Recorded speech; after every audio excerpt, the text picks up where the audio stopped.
함께 찬양하시겠습니다.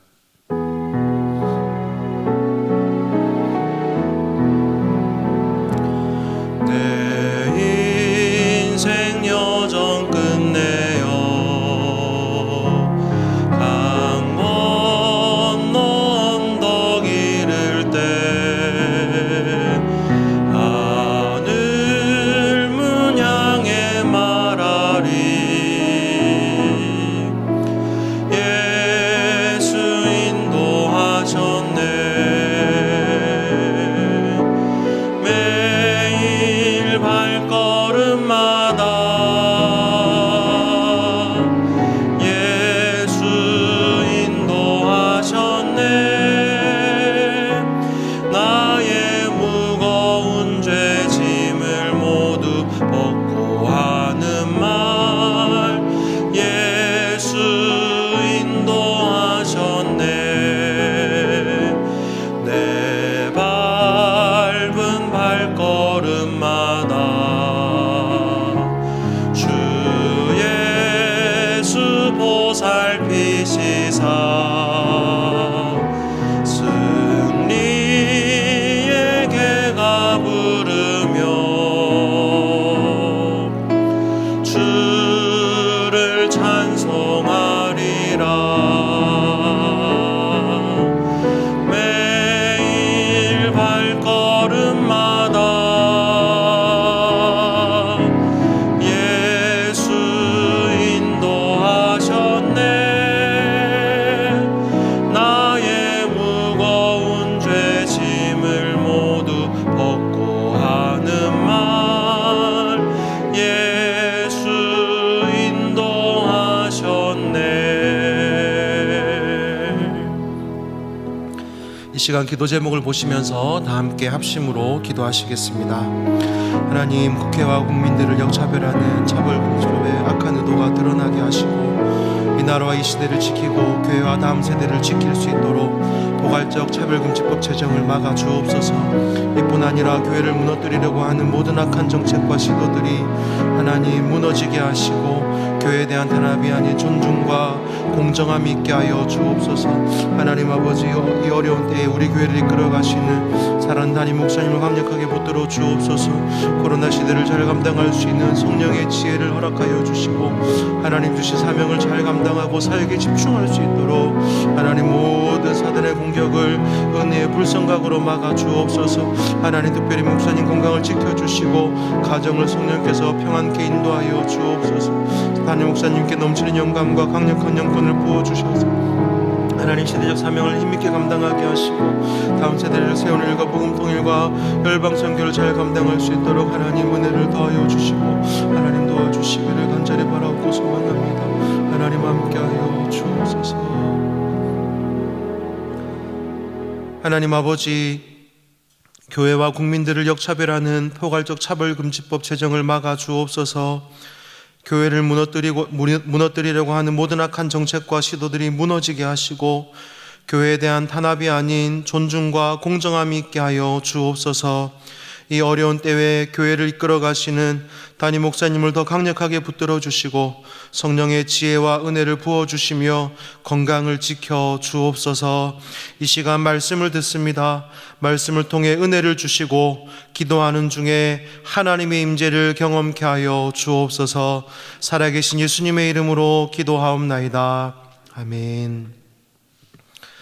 오늘 우리에게 주시는 하나님의 말씀은 예레미야 29장 11절에서 14절 말씀입니다. 구약 성경 1096면에 있습니다. 예레미야 29장 11절에서 14절 말씀을 한 절씩 교독하시겠습니다. 나 여호와가 말하노라. 너희를 향한 나의 생각은 내가 아나니 재앙이 아니라 곧 평안이요 너희 장래에 소망을 주려 하는 생각이라. 너희는 내게 부르짖으며 와서 내게 기도하면 내가 들을 것이요 너희가 전심으로 나를 찾고 찾으면 나를 만나리라. 나 여호와가 말하노라. 내가 너희에게 만나지겠고 너희를 포로된 종에서 다시 돌아오게 하되 내가 쫓아보내었던 열방과 모든 곳에서 모아 사로잡혀 떠나게 하던 본 곳으로 돌아오게 하리라. 여호와의 말이니라 하셨느니라. 아멘. 오늘도 말씀을 듣고 기도하는 가운데 살아계신 하나님의 위로하심과 부어주시는 은혜가 가득하시기를 소망합니다. 여러분께 질문을 하나 드리겠습니다. 교회는 세상에 속해 있습니까? 아니면 하나님께 속해 있습니까? 교회를 성도로 바꾸어서 다시 한번 여쭙겠습니다. 성도는 세상에 속해 있습니까? 하나님께 속해 있습니까?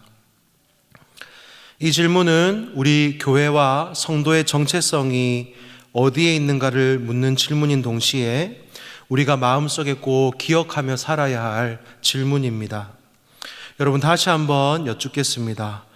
교회와 성도는 세상에 속해 있습니까? 하나님께 속해 있습니까? 우리 앞에 있는 화면을 보시면서 같이 한번 읽어보겠습니다. 교회는 세상에 있으나 세상에 속한 것은 아닙니다. 성도는 세상에 있으나 세상에 속한 것은 아닙니다. 나는 세상에 있으나 세상에 속한 것은 아닙니다. 그렇습니다. 성도인 우리는 이 세상에 살고 있지만 세상에 속한 존재는 아닙니다. 그러면 우리는 누구에게 속한 존재입니까? 우리는 온 세상을 지으시고 이 세상을 다스리시는 하나님께 속해 있는 줄 믿습니다. 예수님을 믿기 전에 우리는 세상에 속한 자들이었습니다. 본질상 우리는 진노의 자녀였고 세상의 포로였다고 성경은 우리에게 말씀합니다. 에베소서 2장 3절에 보니까 전에는 우리도 다 그 가운데서 우리 육체의 욕심을 따라 지내며 육체와 마음에 원하는 것을 하여 다른 이들과 같이 본질상 진노의 자녀이었더니라고 말씀하고 있습니다. 하지만 하나님께서는 이렇게 세상에 속해 있던 우리를 그분의 아들 예수 그리스도로 말미암아 진노의 자녀에서 하나님의 자녀로, 세상에 속한 사람에서 하나님께 속한 사람으로, 또 하나님의 나라와 그분의 뜻을 이루고 하나님께서 공급해 주시는 은혜를 누리며 살도록 저와 여러분을 부르신 줄 믿습니다. 그러므로 우리가 이 땅을 사는 동안 가져야 할 정체성은 바로 나는 세상을 살고 있지만 하늘에 속한 사람이라는 사실입니다. 하지만 이 땅의 삶을 살아가다가 어려운 일을 만나거나 힘든 일을 만나면, 또 내 힘으로 감당할 수 없는 그런 일을 만나게 되면 우리는 절망에 빠지기도 하고 때로는 하나님이 주신 특권과 정체성을 잃어버리고 살 때가 있습니다. 오늘 함께 읽은 성경 본문 말씀은 바벨론에게 멸망당하여 포로로 잡혀가 있는 남유다 백성들을 향한 하나님의 말씀입니다. 유다 사람들은 하나님의 백성이라는 선민의식을 가지고 있었습니다. 하나님께서 그들을 특별히 선택하셨다는 그 선민의식이 그들 가운데 가득했습니다. 물론 그들이 하나님을 온전히 섬기지도 못하고 우상을 섬기지도 못했지만 그들은 하나님께서 선택하신 하나님의 백성이었습니다. 그랬던 그들이 나라가 멸망할 것이라고 생각이나 할 수 있었겠습니까? 또 이방 나라의 포로가 되어 타국에 끌려가 있는 그들의 심정은 어떠했겠습니까? 한 번도 생각해 보지 못했던 포로 생활, 또 인간 이하의 취급을 받으며 하루하루 절망 속에 살아가는 그들이 아무리 하나님의 백성이라 한들 그 어려움 속에서 희망을 노래하고 또 성도로서의 정체성을 가지고 살아가는 것은 정말 쉽지 않았을 것입니다. 그런데 그런 절망 가운데 있는 그들에게 하나님께서는 놀라운 약속을 주십니다. 우리 예레미야 29장 11절 말씀을 같이 한번 읽겠습니다. 나 여호와가 말하노라. 너희를 향한 나의 생각은 내가 아나니 재앙이 아니라 곧 평안이요 너희 장래에 소망을 주려 하는 생각이라. 여기서 말하는 재앙이라는 단어는 나쁜, 악한 것이라는 뜻을 가지고 있습니다. 하나님은 분명히 포로로 끌려가 있는 백성들에게 말씀하십니다. 내가 너희에게 주고자 하는 것은 나쁜 것이 아니다. 너희가 포로 생활을 하고 재앙 가운데 살아가는 것이 나의 생각이 아니다. 내가 너희들에게 주려고 하는 것은 샬롬이며 평안이라고 말씀하시는 것입니다. 사랑하는 여러분, 처음에 말씀드렸듯이 우리는 이 세상을 살지만 세상에 속해 있지는 않습니다. 우리는 이 세상 가운데 살지만 이 세상 기준으로 살아가는 사람들이 아닙니다. 우리는 오직 하나님의 말씀을 근거로 이 땅을 살아가는 하나님의 사람들입니다. 세상의 기준으로 보았을 때 지금 내가 처한 삶이 절망이고 좌절이고 나쁜 것으로 가득한 상황이라 하더라도 하나님의 생각, 하나님의 계획은 그것이 아니라고 말씀하십니다. 하나님의 뜻, 하나님의 생각은 무엇입니까? 오직 그분의 자녀된 자들에게 주시는 평안이라고 말씀하십니다. 혹시 여러분 지금 유다가 만나고 있는 그러한 나쁜 상황을 만나고 계신 분이 있다면 절망 가운데 있는 그분의 백성들을 향하여 말씀하시는 하나님의 약속을 들으시기 바랍니다. 11절 말씀을 공동번역 성경으로 제가 한번 읽어드리겠습니다. 너희를 위해 세운 나의 계획을 내가 알고 있으니 내가 너희에게 재앙이 아닌 희망이 넘치는 미래를 주려 한다. 오늘 이 시간 이 말씀을 나에게 주시는 하나님의 말씀으로 받으시기를 바랍니다.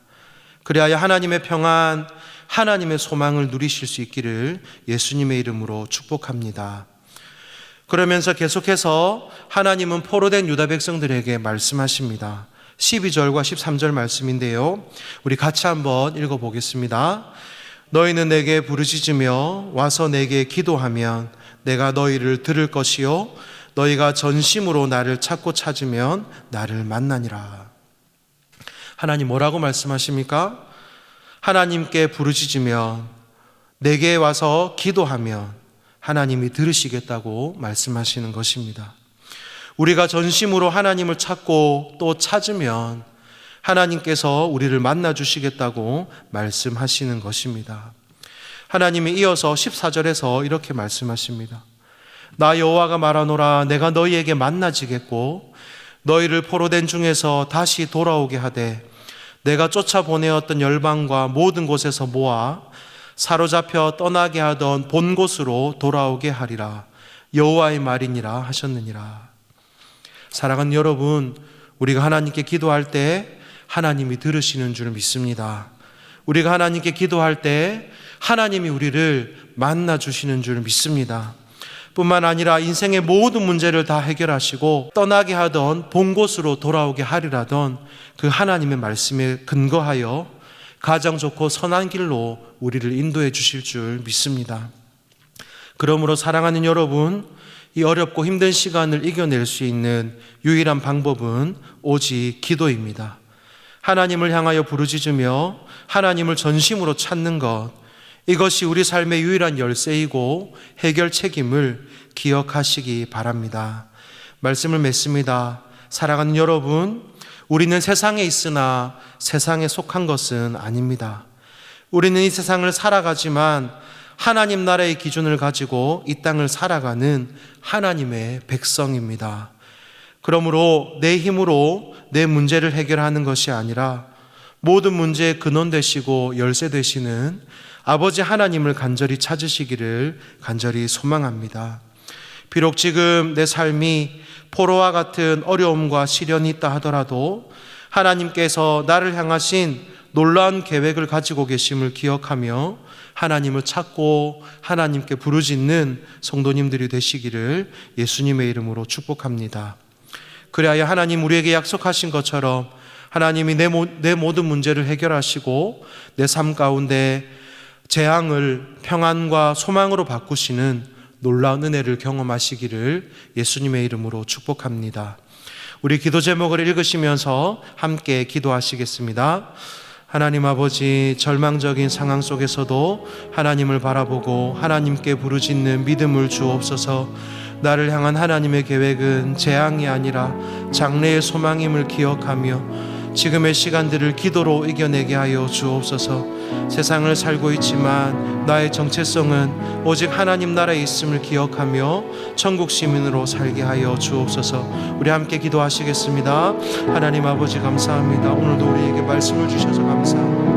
하나님, 나를 향한 하나님의 생각은 절망과 악한 것이 아니라 하나님 미래의 평안을 주려 하는 것이라는 이 하나님의 말씀을 기억합니다. 하나님, 절망적인 상황 속에서도 하나님 바라볼 수 있게 하시고 하나님 바라보고 기도할 수 있는 믿음을 허락하여 주옵소서. 우리를 향한 하나님의 계획은 재앙이 아니라 장래에 주실 소망임을 기억하며 이 시간들을 하나님 기도로 이겨낼 수 있도록 은혜를 더하여 주옵소서. 이 땅의 삶을 살고 있지만 하나님, 우리의 정체성이 하나님 나라에 있음을 기억하고 하나님의 말씀이 내 삶의 기준 되는 놀라운 은혜를 더하여 주옵소서. 하나님, 그리하여 천국 시민으로 이 땅을 승리하며 살아갈 수 있도록 하나님 도우시고 함께하여 주옵소서. 날마다 하나님 주시는 은혜로 하나님 주시는 말씀으로 이 땅을 살아갈 수 있도록 하나님 도우시고 함께하여 주옵소서. 하나님, 우리에게 힘을 주시고 하나님 우리에게 은혜를 더하여 주옵소서. 하나님 아버지, 이 땅 위의 삶을 살아가는 동안 하나님 상황을 바라보고 절망하고 좌절하는 것이 아니라 하나님 바라보고 하나님께 부르짖는 믿음을 허락하여 주옵소서. 하나님, 우리를 향한 하나님의 계획은 재앙이 아니라 장래에 주실 소망임을 기억하며 지금의 시간을 기도로 이겨낼 수 있도록 은혜를 더하여 주옵소서. 이 세상을 살아가고 있지만 우리의 정체성은 오직 하나님 나라의 백성임을 기억하게 하시고 하나님 말씀을 기준으로 삼아 이 땅을 승리하며 살아갈 수 있도록 은혜를 더하여 주옵소서. 살아계신 예수님의 이름으로 기도하옵나이다. 아멘. 계속해서 담임 목사님과 교회, 나라와 민족과 선교사님을 위해 기도해 주시고 기도회를 마무리해 주시기를 바랍니다.